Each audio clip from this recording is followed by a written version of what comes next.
ব্রজবালা দেবী বলেন, ওই দুষ্টু মেয়েটা কোথায় যে সারাক্ষণ আমার পাশে ছিল, সেই তো তোর বেল করলো। এরপর বড়বাবু ডক্টরকে সিসিটিভি ফুটেজ চাইলে ডক্টর বলে সিসিটিভি ফুটেজের হার্ড ড্রাইভটা নিয়ে চলে গেছে আমাদের কন্ট্রোল রুম থেকে। বড়বাবু জিজ্ঞেস করে যে কে নিয়ে গেছে।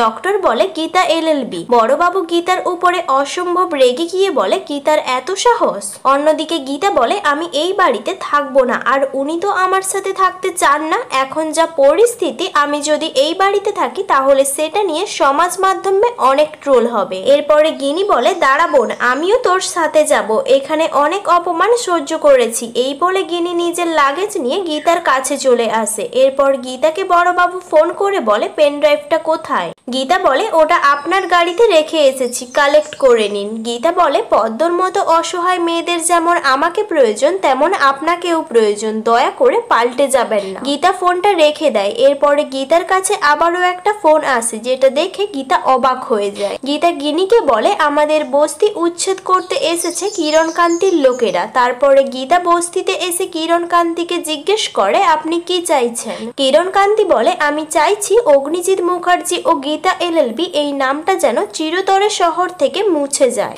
আর আমি সেটাই করব। ভজন মিত্রের গীতাকে বলে, কোর্টের অর্ডার পেয়ে গেছি, 72 ঘন্টা পর এখানে বুলডোজার চলবে। গীতা বলে, তোমার ঘড়িতে এখন ঠিক 3টা বাজে, এখন থেকে 72 ঘন্টা পর তোমার সাথে আমার আবার দেখা হবে, আর সঙ্গে থাকবে তোমার ওই ফেউ কিরণকান্তি ব্যানার্জি।